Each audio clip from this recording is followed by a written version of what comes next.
Okay, so the summary so far is that we have some quantum system that originally has a Hamiltonian H0, which is time independent. We know that that Hamiltonian has energy eigenstates that we're calling psi n with energies En. And we want to imagine that we have some initial state psi 0. And of course, we can always write that state as a linear combination of the energy eigenstates. And so then we turn on at some time, say t equals 0. Now the Hamiltonian changes. And so this extra term in the Hamiltonian is modeling our time independent external influence on the system. And we want to understand what happens to our quantum state. And so what we said is that at any time, we can still definitely write the state of our quantum system as a linear combination of the original energy eigenstates, because those are a basis of the quantum system, regardless of what the Hamiltonian is. And so our goal here is to figure out which linear combination we have after some time t. And so we said that if you don't have h prime, if h prime equals 0, then you just get the same linear combination, but with these extra energy dependent phases. But now if we turn on h prime, then things are going to change. The probabilities for various ending up with various energy eigenstates can change. And so we model that by allowing these c's to be now functions of time. And so our goal is to find these things. So how do we solve for the time dependence of a system? Well, we use the Schrodinger equation.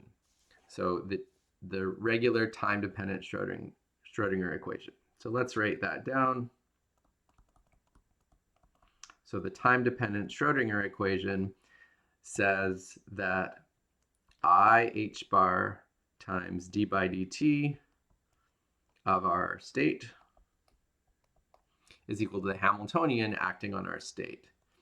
And so that's h0 acting on our state plus h prime of t acting on our state.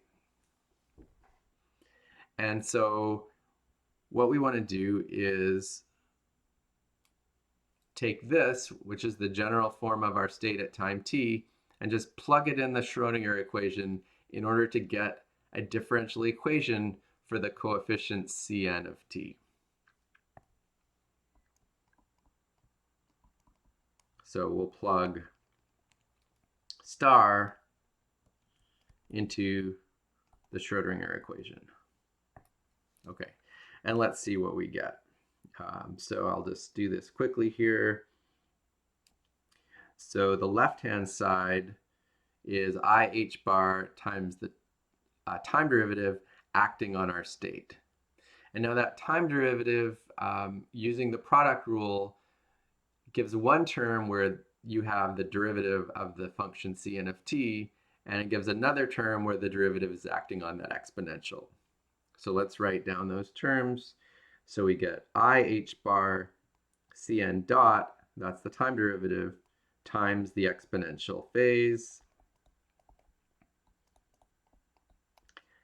And then we get the other term where the derivative is acting on the phase itself. And so that brings down a minus I En over h bar. And so then we get En Cn e to the minus I Ent over h bar. And you should work out these steps on your own. I'm just doing this quickly here so you can check that what I've written is the right time derivative. And now we're going to write down the right-hand side. And so we have, first of all, h0 acting on our state. And because we have this state expressed as a linear combination of the energy eigenstates of h0, then we know that when we act with h0 on any one of those terms, psi n, we're just going to get a factor of En coming out.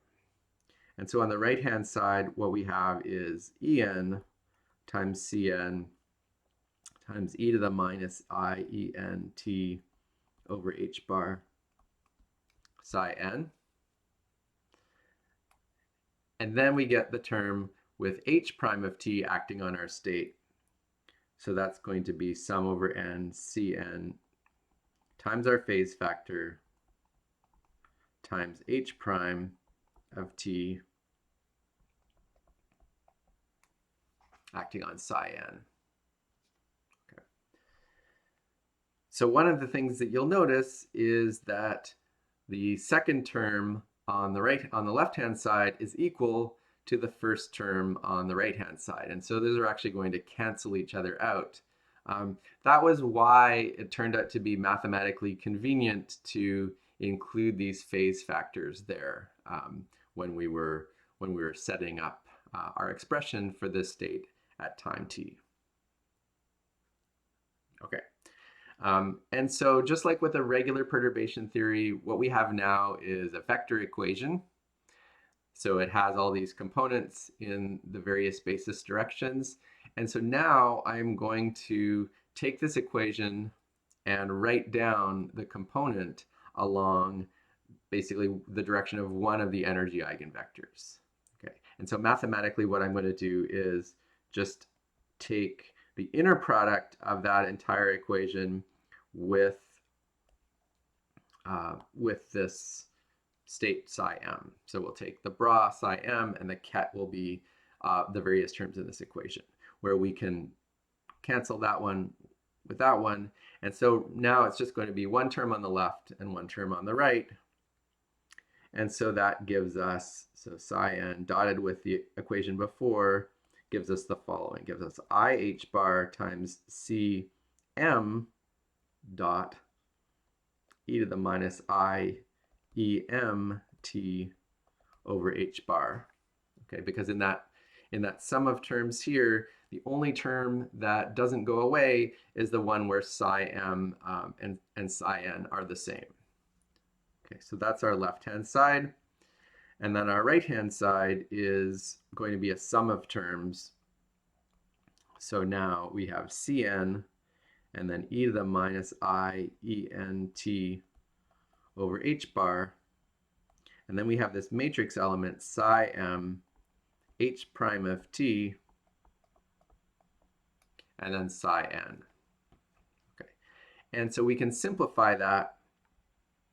So we get just multiplying through, I'm going to keep just the derivative of Cm on the left-hand side, and I'll multiply by 1 over IH bar and then e to the plus I EMT over h bar. And so that will give us Cm dot. So that's the time derivative of this coefficient Cm, and that is equal to minus I over h bar times the sum over n. And now the two exponentials combine into one. So I get e to the I em minus en t over h bar. And then I'm going to call, let's call this guy h prime mn of t. So that's just a name I'm giving to this matrix element.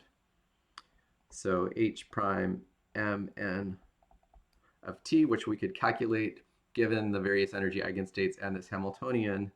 And then that is multiplied by Cn of t. Okay. And so this is now a differential equation that determines the time dependence of the coefficient Cm. Okay, so at least, if we know what the coefficients are at the present time, and then we calculate all these matrix elements of the perturbation in our energy eigenstate basis, then we can calculate how quickly does that coefficient change. And so actually we haven't done any perturbation theory yet. There's no approximation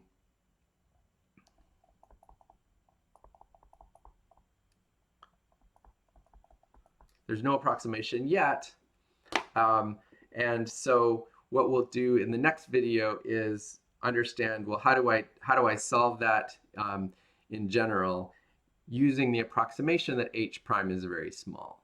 Okay, so this is a complicated differential equation right now in general, if h is just some general function of time, but we'll be able to find an approximate solution of that equation, assuming that this time-dependent effect is not very large.